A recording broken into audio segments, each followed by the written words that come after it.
Narrow streets of cobblestone,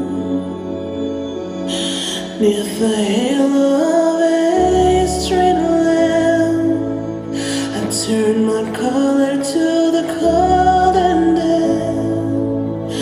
When my eyes were stabbed by the flash of a neon light, that split the night and touched the sound of silence. And in the naked light I saw 10,000 people, maybe more.